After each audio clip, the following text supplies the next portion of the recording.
Didaquê, doutrina do Senhor por meio dos 12 apóstolos para as nações. Capítulo 1, caminho da vida e princípios do amor. Existem dois caminhos, um da vida e outro da morte, e grande é a diferença entre os dois caminhos. O caminho da vida é este. Primeiro, amarás o Deus que te criou. Segundo, amarás o teu próximo como a ti mesmo. Tudo o que não queres que te aconteça, não faças a outrem. A instrução destes ensinamentos é esta: abençoai os que vos amaldiçoam e orai pelos vossos inimigos. Jejuai pelos que vos perseguem. Pois que mérito há em amar aqueles que vos amam? Não fazem o mesmo também os gentios? Mas vós deveis amar os que vos odeiam, e não tereis inimigo. Afastai-vos dos desejos carnais e corporais. Se alguém te ferir na face direita, apresenta-lhe também a outra, e serás perfeito. Se alguém te obrigar a caminhar 1 milha, caminha com ele 2. Se alguém te tirar a túnica, dá-lhe também o manto. Se alguém tomar o que é teu, não exijas de volta, pois não poderias. A todo aquele que te pedir, dá, e não exijas de volta, pois o Pai quer que a todos sejam dadas as suas próprias dádivas. Bem-aventurado aquele que dá segundo o mandamento, pois é inocente. Ai daquele que recebe, será culpado. Aquele que sem necessidade possui, terá que prestar contas, porque para que tomou e para quê? No juízo final, será examinado por tudo o que fez, e não sairá de lá até que pague o último quadrante. Também sobre isso está dito, que a tua esmola escorra pelas tuas mãos, até que saibas a quem a darás. Capítulo 2, Mandamentos e Conduta Ética. Esta é a segunda instrução da doutrina. Não matarás, não cometerás adultério, não corromperás crianças, não te entregarás à fornicação, não roubarás, não praticarás feitiçaria, nem envenenarás. Não matarás o nascente no ventre, nem aquele que já nasceu. Não cobiçarás o que pertence ao teu próximo. Não jurarás falsamente, não darás falso testemunho, não caluniarás, não guardarás rancor. Não serás de língua dupla, nem ambíguo, pois a duplicidade de língua é armadilha de morte. Que tuas palavras não sejam falsas nem vazias, mas cheias de ação. Não serás ganancioso, nem usurpador, nem hipócrita, nem mal-intencionado, nem orgulhoso. Não tramarás planos malignos contra o teu próximo. Não odiarás nenhum homem. Mas aqueles a quem corrigires, guardarás em oração. Aqueles a quem amares, amarás acima de tua própria vida. Capítulo 3. Instruções de conduta moral e virtude. Meu filho, foge de todo o mal e de tudo que lhe seja semelhante. Não te deixes dominar pela ira, pois a ira conduz ao homicídio, nem pelo ciúme, nem pela vingança, nem puro colérico, pois de tudo isso nascem os homicídios. Meu filho, não te entregues à concupiscência, pois o desejo conduz à fornicação. Nem sejas lascivo nas palavras, nem altivo nos olhos, pois de tudo isso nascem os adultérios. Meu filho, não te tornes adivinho, pois isso conduz à idolatria. Nem encantador, nem estudioso das artes ocultas, nem interessado em purificações, pois de tudo isso nasce a idolatria. Meu filho, não sejas mentiroso, pois a mentira conduz ao roubo, nem avarento, nem vaidoso, pois de tudo isso nascem os roubos. Meu filho, não sejas murmureiro, pois isso conduz à blasfêmia, nem insolente, nem de coração perverso, pois de tudo isso nascem as blasfêmias. Sê manso, pois os mansos herdarão a terra. Sê paciente, misericordioso, inocente, tranquilo, bom e teme sempre as palavras que ouviste. Não te exaltes, nem des à tua alma audácia. Tua alma não permanecerá com os altivos, mas conviverá com os justos e humildes. Recebe como boas todas as coisas que te acontecem, sabendo que nada acontece sem a vontade de Deus. Capítulo 4. O ensino da palavra de Deus e caridade. Meu filho, lembra-te do que te é dito sobre a palavra de Deus, noite e dia, e honrarás essa palavra como ao Senhor, pois onde a palavra é chamada de Senhor, ali está o Senhor. Todos os dias procurarás a companhia dos santos, para que possas repousar em suas palavras. Não cobiçarás alimento injusto, mas reconciliarás os que estão em luta. Julgarás com justiça e não favorecerás alguém ao repreender pelo erro. Não duvidarás, questionando se acontecerá ou não. Não estenderás a mão para receber, mas sim para dar, apertando-a ao ofertar. Se tens algo em tuas mãos, darás resgate por teus pecados. Não hesitarás em dar, nem murmurarás ao dar, pois saberás quem é aquele que recompensa bem pelo salário. Não te afastarás do necessitado, mas partilharás tudo com teu irmão, e não dirás que é teu, pois se sois participantes do imortal, quanto mais nos mortais. Não retirarás a mão de teu filho ou de tua filha, mas desde cedo ensinarás o temor de Deus. Não imporás ordens a teu servo ou serva que confia no mesmo Deus, por causa de tua amargura, para que não temam menos o Deus que é de ambos. Pois Deus não chama conforme a aparência, mas segundo quem o Espírito preparou. Vós, servos, sujeitai-vos a vossos senhores como a um golpe de Deus, com reverência e temor. Odiarás toda a hipocrisia e tudo que não agrada ao Senhor.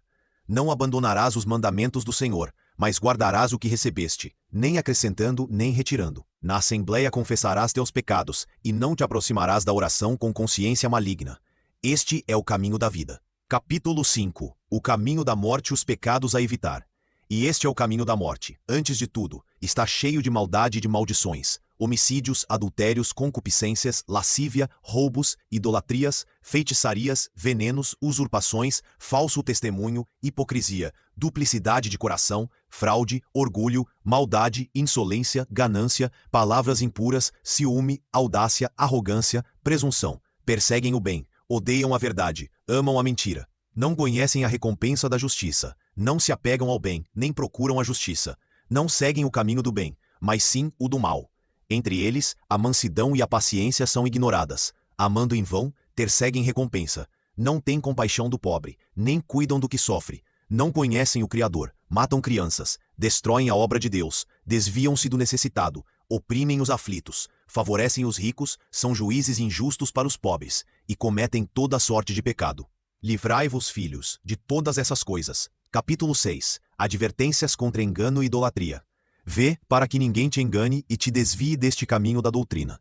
Pois quem ensina fora de Deus, ensina para ti o erro. Se de fato puderes suportar todo o jugo do Senhor, serás perfeito. Mas se não puderes, faze o que estiver ao teu alcance. Quanto à comida, suporta o que puderes. Mas toma muito cuidado com a oferecida aos ídolos, pois é adoração a deuses mortos. Capítulo 7. Instruções sobre o batismo. Quanto ao batismo, assim batizei. Depois de instruir todas essas coisas, batiza em nome do Pai e do Filho e do Espírito Santo em água viva. Mas se não houver água viva, batiza em outra água. Se não puderes em água fria, faze-o em água morna. E se não houver nenhuma das duas, derrama água sobre a cabeça 3 vezes, em nome do Pai, do Filho e do Espírito Santo. Antes do batismo, que jejuem tanto o que batiza quanto o que é batizado, e também aqueles que puderem. Manda-se que o que vai ser batizado jejue por 1 ou 2 dias. Capítulo 8. Jejum e oração. Quanto aos vossos jejuns, não sejam como os dos hipócritas, que jejuam às segundas e quintas. Vós, porém, jejuai às quartas e sextas. E não oreis como os hipócritas, mas como ordenou o Senhor em seu Evangelho. Assim deveis orar. Pai nosso que estás nos céus, santificado seja o teu nome. Venha o teu reino, seja feita a tua vontade, assim na terra como no céu.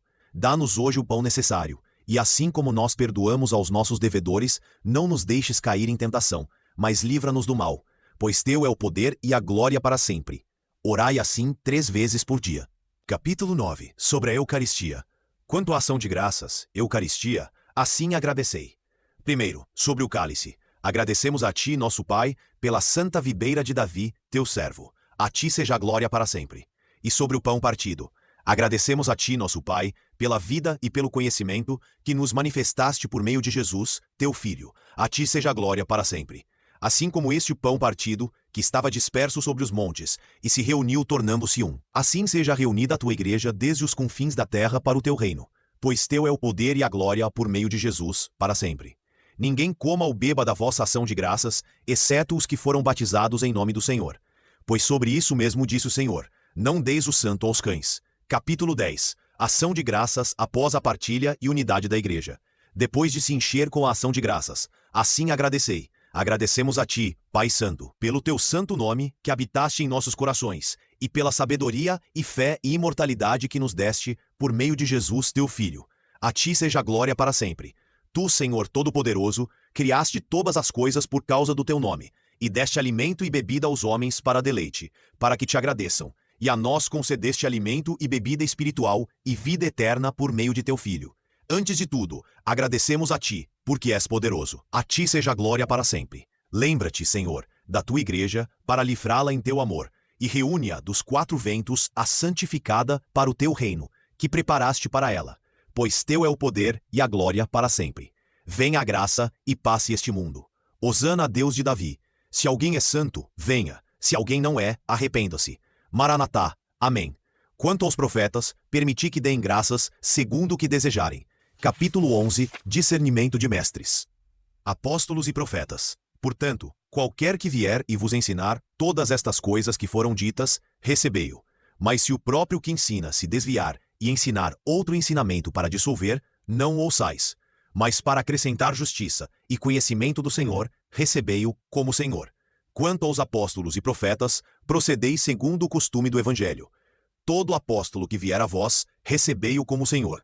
Não permaneça mais de um dia, mas se houver necessidade. Também no outro, mas se permanecer 3 dias, é falso profeta. E quando o apóstolo vier, que não receba nada, exceto pão, até que parta. Se pedir dinheiro, é falso profeta. E todo profeta que fala em espírito, não deveis tentar nem examinar, pois todo pecado será perdoado, mas este pecado da falsa doutrina não será perdoado. Nem todo que fala em espírito é profeta, mas aquele que tem os caminhos do Senhor. Portanto, pelos caminhos se conhecerá o falso profeta e o profeta verdadeiro. E todo profeta que organizar a mesa em espírito não comerá dela. Se o fizer, é falso profeta. E todo profeta que ensina a verdade, se não pratica o que ensina, é falso profeta. Mas todo profeta provado, verdadeiro, que age no mistério da igreja, se não ensina a fazer o que ele mesmo faz, não será julgado por vós, pois com Deus tem o julgamento. Assim fizeram também os antigos profetas. Mas qualquer que disser em espírito, dá-me dinheiro ou outra coisa, não o ouçais. Mas se disser para dar aos necessitados, que ninguém o julgue. Capítulo 12. Hospitalidade e teste de peregrinos. Todo o que vier em nome do Senhor, seja recebido. Depois, porém, provando-o, conhecereis, pois tereis discernimento para a direita e esquerda. Se o que vem é peregrino, ajudai-o quanto puderdes, mas não permanecerá convosco mais de 2 ou 3 dias, se houver necessidade. Mas se quiser ficar convosco, sendo artesão, que trabalhe e coma. Mas se não tiver ofício, ide segundo o vosso discernimento, para que não viva convosco ocioso como cristão. Mas se não quiser fazer assim, é anticristo, guardai-vos desses. Capítulo 13. Dignidade dos profetas e primícias. Todo profeta verdadeiro, querendo ficar convosco, é digno do seu alimento. Assim também o verdadeiro mestre é digno, como o trabalhador, do seu alimento. Portanto, toda a primícia dos frutos do lagar e do campo, dos bois e das ovelhas, recebida, dai a primícia aos profetas, pois eles são os vossos sacerdotes. Mas se não tiverdes profeta, dai aos pobres. Se fizerdes pão, recebendo a primícia, dai segundo o mandamento. Assim também, abrindo um vaso de vinho ou de azeite, recebendo a primícia, dai aos profetas. Quanto a dinheiro, roupas e todo o bem possuído, recebendo a primícia, dai segundo o mandamento, conforme te parecer bem. Capítulo 14. Reunião dominical. Mas ao reunir-se no dia do Senhor, rompei o pão e dai graças, tendo previamente confessado os vossos pecados, para que a vossa oferta seja pura. Qualquer que tiver uma dúvida com seu companheiro, que não se junte a vós, até que se reconciliem, para que a vossa oferta não seja corrompida. Pois isto é o que foi dito pelo Senhor. Em todo lugar e em todo tempo, oferecei-me sacrifício puro. Pois eu sou grande rei, diz o Senhor, e o meu nome será admirável entre as nações.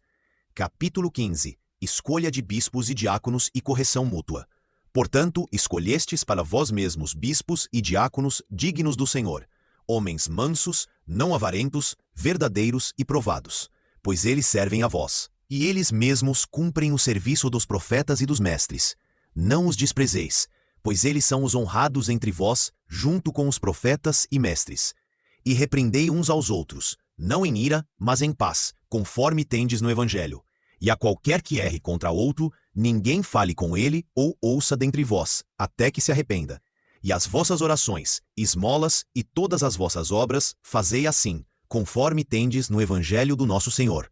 Capítulo 16. Vigilância. Últimos dias e sinais do Senhor. Vigiai pela vossa vida, que as vossas lâmpadas não se apaguem, e que vossas cinturas não se afrouxem, mas permanecei prontos, pois não sabeis a hora em que nosso Senhor vem. Reuni-vos frequentemente, buscando o que é necessário para vossas almas, pois todo o tempo de vossa fé não vos aproveitará, se não for aperfeiçoada no último momento. Pois nos últimos dias se multiplicarão os falsos profetas e os corruptores, e os rebanhos se voltarão aos lobos, e o amor se converterá em ódio. Pois crescendo a iniquidade, odiar-se-ão uns aos outros, perseguirão e entregarão. E então se manifestará o enganador do mundo como filho de Deus, e fará sinais e prodígios, e a terra será entregue em suas mãos, e fará ilícitos que nunca se realizaram desde o princípio. Então a criação dos homens passará pelo fogo da provação, e muitos serão escandalizados e perecerão. Mas aqueles que permanecerem na fé serão salvos pelo próprio depósito. E então se manifestarão os sinais da verdade. Primeiro, um sinal de arrebatamento nos céus. Depois, o sinal da voz da trombeta. E terceiro, a ressurreição dos mortos. Não de todos, mas como foi dito, o Senhor virá e todos os santos estarão com ele. Então o mundo verá o Senhor vindo sobre as nuvens do céu.